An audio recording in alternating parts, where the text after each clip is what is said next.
Congress party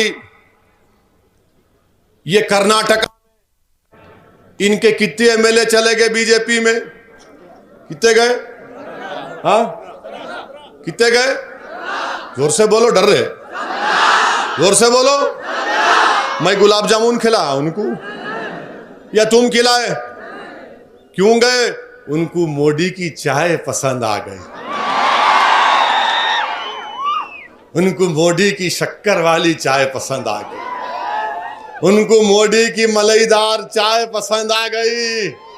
तो बोले मलई वहां पर है, शक्कर वहां पर है, हम वहीं पे जाके मजे लेंगे। अब हम इलेक्शन लड़ने आए तो शुरू हो गए ये दीवाने मेरे। अरे इतनी मोहब्बत मेरे से क्यों करते भाई आप? अब तो मेरी दाढ़ी भी वाइट होना शुरू हो गई, बट मैं जवान हूं अभी भी। शेर के दाढ़ी वाइट हो गई तो क्या उसकी मुच्छों को हाथ लगा सकते? नहीं लगा सकते ना। और मैं कोई कलर नहीं करता हूं क्योंकि मैं खुद कलरफुल हूं। अब इसका गलत मतलब नहीं निकालना तुम,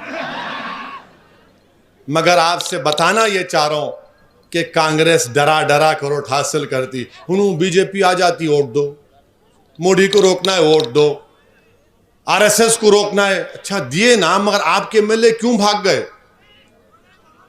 तो बोले नहीं, उन लोग बिक गए।